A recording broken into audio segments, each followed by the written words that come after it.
6 de fevereiro de 2025. Nesta quinta-feira da quarta semana do tempo comum, a Igreja celebra a memória de São Paulo Miki e seus companheiros mártires.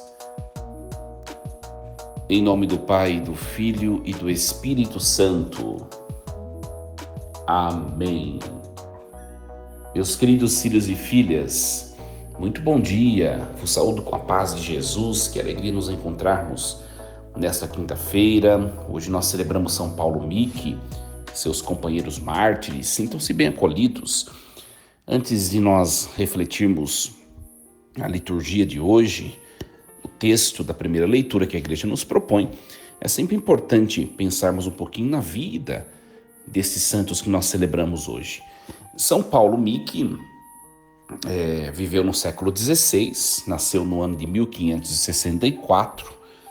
Seu pai era militar, portanto, pertencia à família dos samurais. São Paulo estudou num colégio jesuíta e depois se tornou irmão jesuíta. Acontece que São Paulo Miki, sendo jesuíta, ele anunciou o evangelho, acabou por disseminar a fé católica em terras do Japão, e isso foi muito importante. Nesse tempo, o chefe de governo, ele permitia, tolerava o cristianismo, e o cristianismo acabou por crescer. Só que houve uma questão, um reboliço político, nesse tempo, e um novo líder do Japão acabou por assumir o posto, e começou com uma profunda e, vamos dizer assim, grave e acentuada perseguição para os cristãos. Dentre tantos que foram mortos por professarem a fé, aí está São Paulo Miki, anunciando o evangelho bravamente, não desistiu de conquistar novos japoneses para o coração de Jesus. Isso lhe custou a morte. Também destaca-se 3 adolescentes dentre esses mortos, junto com São Paulo Miki. Ao total, me parece ter sido mais ou menos uns 25 mártires, 25 pessoas que foram assassinadas por não negarem a Cristo publicamente. Eles foram crucificados num monte na cidade de Nagasaki. Então, hoje nós celebramos esse testemunho lindo desses japoneses, que não desistiram de mostrar a fé no Cristo. Hoje a gente tem aquela ideia, minha gente? Sempre quando a gente celebra os mártires, eu sempre falo isso. Aquela ideia que está pairando hoje na sociedade contemporânea, O importante é o que tem no coração, A gente não precisa ficar falando de Jesus. A gente não precisa ficar anunciando. O importante é o que cada um tem no coração e cada um respeitar o outro, Olha, a gente vê um testemunho de pessoas que, por anunciarem o evangelho, não desistiram de anunciar o evangelho, e isso lhe custou a vida. Então, para a gente refletir um pouquinho se essas frases contemporâneas elas têm realmente um verdadeiro sentido para um cristão. Meus queridos, é bem verdade que Jesus ele instituiu a igreja. Nós vemos nos evangelhos, Ele envia os apóstolos para anunciar o evangelho e batizar, ou seja, ensine a verdade e confira sacramentos. Nós somos católicos, E a gente vê hoje um relativismo, as pessoas não querem mais falar de religião, não querem mais discutir a fé, não querem mais ensinar a fé, inculcar a fé. Pega aquela mentalidade que hoje está tão sólida na sociedade, A questão do batismo. Já temos famílias que não batizaram suas crianças, mesmo participando na igreja, porque tem aquela ideia, a criança precisa crescer para ela escolher se ela quer ser católica. Olha, se na era apostólica, se na época dos apóstolos eles pensassem desse jeito, o cristianismo não tinha chegado até hoje, minha gente. Não. Sabe por quê? O que é bom, quando a gente sabe que uma coisa é boa e que fugir dela vai ser prejudicial, a gente chega a querer até obrigar aquilo, não é? Pega, por exemplo, uma criança de pouquíssima idade, né? Que fica fazendo birra, porque a criança quer, próximo da hora do almoço, comer tranqueira, salgadinhos, doces, e os pais retiram. Não, não vai comer isso agora, porque daqui a pouco a gente vai almoçar. E a criança começa a fazer birra, fazer birra, fazer birra. Imagine se os pais dissessem: ah, então tá bom, você escolheu isso? Pode comer salgadinho, tranqueira, enfim, né? Escolha isso, né? Porque é fácil o que você escolheu. Que pai que faz isso? Quem ama não faz isso. O pai vai insistir, não vai comer tranqueira agora porque você precisa almoçar. No almoço você vai recolher para o seu organismo muitos nutrientes, comendo comida saudável. Então, um pai sabe o que é bom para o filho, mesmo que o filho esperneie, não é? É a mesma coisa o anúncio do evangelho, mesmo que as pessoas fiquem a murmurar, a reclamar, nós precisamos falar de Jesus, minha gente, porque a gente sabe que é o bem maior que o ser humano tem. Quem ainda não conheceu Jesus não sabe. Então nós que sabemos, precisamos fazer de tudo possível para anunciar e para que essas pessoas que não conhecem ainda, elas venham a conhecer. Esses mártires, tanto da igreja primitiva quanto desses séculos medievais, eles entenderam muito bem isso, muito bem. Meus queridos, nós vamos meditar nesta manhã desta quinta-feira a leitura da carta aos Hebreus, o capítulo 12, versículos do 18 ao 19, do 21 ao 24. Irmãos, vós não vos aproximastes de uma realidade palpável, fogo ardente e escuridão, trevas e tempestade, som da trombeta e voz poderosa, que os ouvintes suplicaram não continuasse. Eles ficaram tão espantados com esse espetáculo que Moisés disse: eu estou apavorado e com medo. Mas vós vos aproximastes do monte Sião e da cidade do Deus vivo, a Jerusalém celeste, da região festiva de milhões de anjos, da assembleia dos primogênitos, cujos nomes estão escritos nos céus, de Deus, o juiz de todos, dos espíritos dos justos que chegaram à perfeição, de Jesus, mediador da nova aliança e da aspersão do sangue mais eloquente que o de Abel. Palavra do Senhor. Graças a Deus. Queridos, um texto bastante enigmático hoje a igreja nos traz, né? O primeiro versículo: vós não vos aproximaste de uma realidade palpável.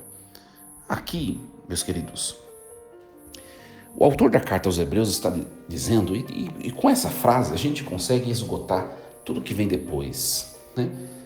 Que a fé, que era aquilo que ele estava falando nos textos anteriores, né? A fé, ela nos leva para uma realidade que não é palpável dentro da nossa razão na sua integralidade, né? Então, ter fé, né? Professar a fé ou seguir a fé, seguir a verdade, as verdades de fé, no fundo vai acabar por exigir de nós uma certa dependência ou submissão a Deus. Por quê? Porque nós somos muito imediatos. Nós somos hoje, depois que a Idade Média declinou, nós entramos na Idade Moderna. Na Idade Moderna em diante, nós entramos na Idade da Razão, as luzes, né? O iluminismo. Então me parece que tudo tem que ser provado pela minha compreensão.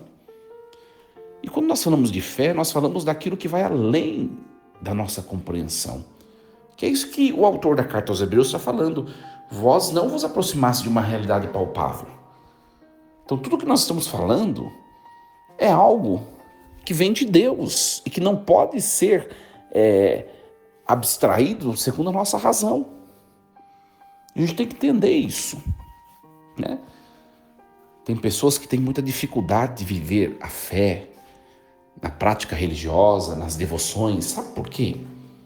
Porque ela quer fazer com a fé, tratar esse instrumento de conhecimento que é a fé, da mesma maneira que ela trata os instrumentos de conhecimento científicos. E ela não vai conseguir. Por quê? Porque vai ter coisa que não vai ter demonstração laboratorial. Tem coisas que não vão se comprovar. Tem coisas que eu vou ter que fechar o olho, ajoelhar-me e me lançar e dizer: eu creio nisso, porque a igreja me ensinou, porque Deus me informou. E eu simplesmente creio. Vai chegar um ponto que nós teremos de fazer assim, minha gente. A gente tem que ter consciência. O autor da carta aos Hebreus, ele está dizendo isso, né? Olha só, é um relato daquele trecho, né? As experiências teofânicas que o povo de Israel viveu na liderança de Moisés. Olha, eu vou dizer a vocês, quais experiências teofânicas que podem ser destrinchadas e compreendidas à luz da razão? Não dá, porque vai além da razão. Por isso que é teofânico. É ou não é? Então a gente precisa compreender que a fé vai exigir dar passos, muitas vezes, meus queridos, alicerçados na confiança e na esperança em Deus. Somente nisso. A gente precisa compreender isso, né? Olha só, Jesus, ele é juiz de todos. Jesus, ele é mediador da nova aliança.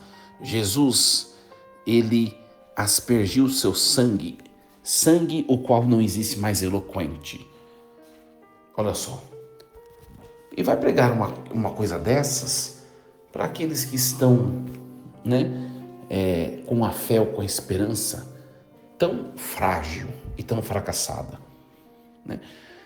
No fundo, o que eu estou tentando pregar sobre essa palavra de hoje, minha gente, é uma coisa que eu falo com algumas pessoas. Às vezes eu de maneira geral, eu sou uma pessoa, eu me considero uma pessoa bastante mística, no sentido de sensibilidade com os acontecimentos, com os sinais à minha volta. Eu sou assim, né?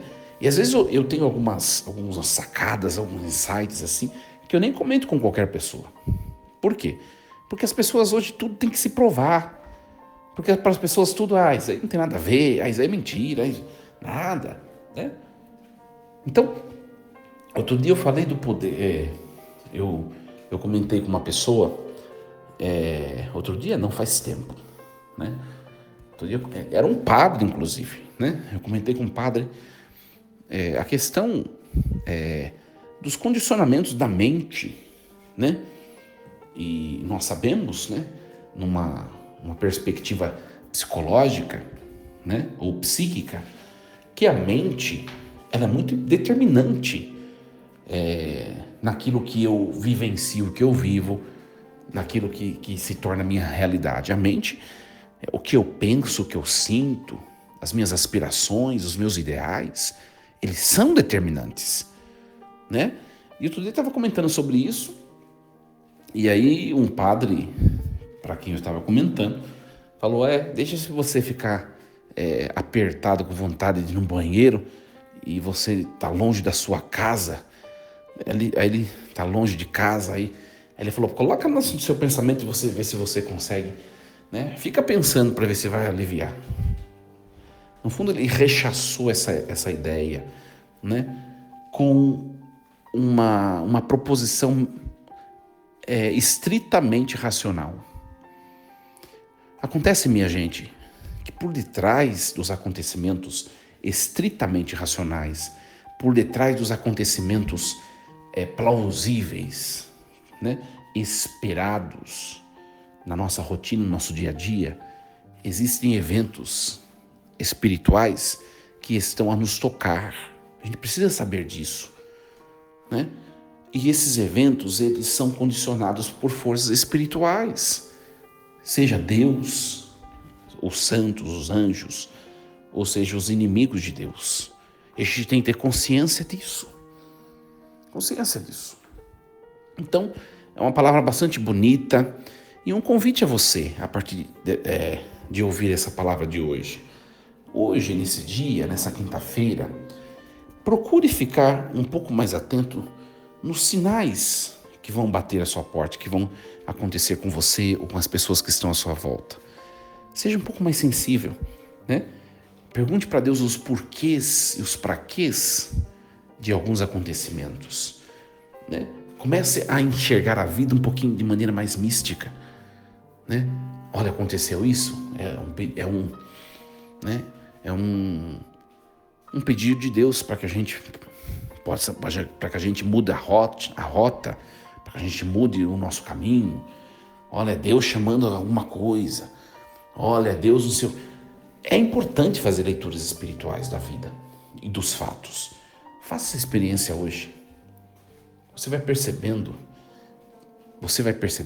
eu percebo muito isso, que Deus, Ele, ao longo da história humana, Ele agiu e age, né, de maneira portentosa, sobrenatural.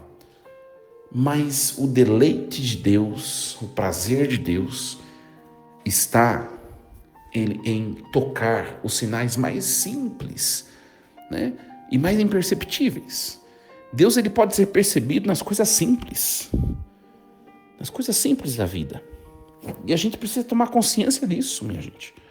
A gente precisa tomar consciência e perceber o sobrenatural tocando, né, a nossa humanidade a partir das coisas pequenas. É uma questão de experimentar.